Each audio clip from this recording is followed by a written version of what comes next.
So this is all about thinning. So these are my radish.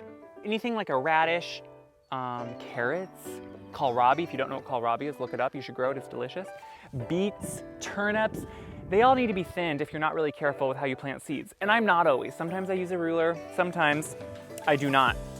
I've picked a few of these, but if you come in here and look, there are so many plants coming up really tightly together. Well, a radish gets at least an inch round, and they're gonna start pushing on each other, impeding on each other, and not having really nice fruit.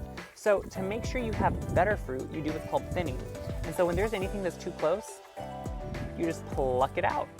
It already has a little radish on it. Don't feel bad, you guys. You're helping the overall fruit, because otherwise you would hardly have anything to eat. Like that little one you could actually eat, but some of these others, you just want to pluck them out until, oh, maybe one every inch you want. And that's kind of like, you know, it's hard to know for sure.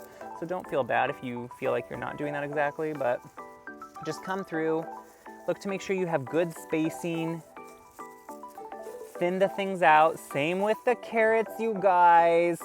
Otherwise you get those gnarly carrots. You're gonna have a lot nicer looking carrots if you thin them out. So it's a really quick thing. It's something that is easy to overlook, something that even I admit I don't always do. But then I come out here and I have just not the best looking radishes. They get too tight. Oh guys, look, one's ready. Okay, that's French breakfast. So good.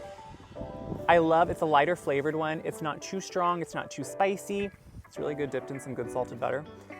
And honestly, I've heard so many studies saying just wipe it with your hands, and if it's organic, you should eat it, because there's a lot of good microbial organisms in that, even in your dirt.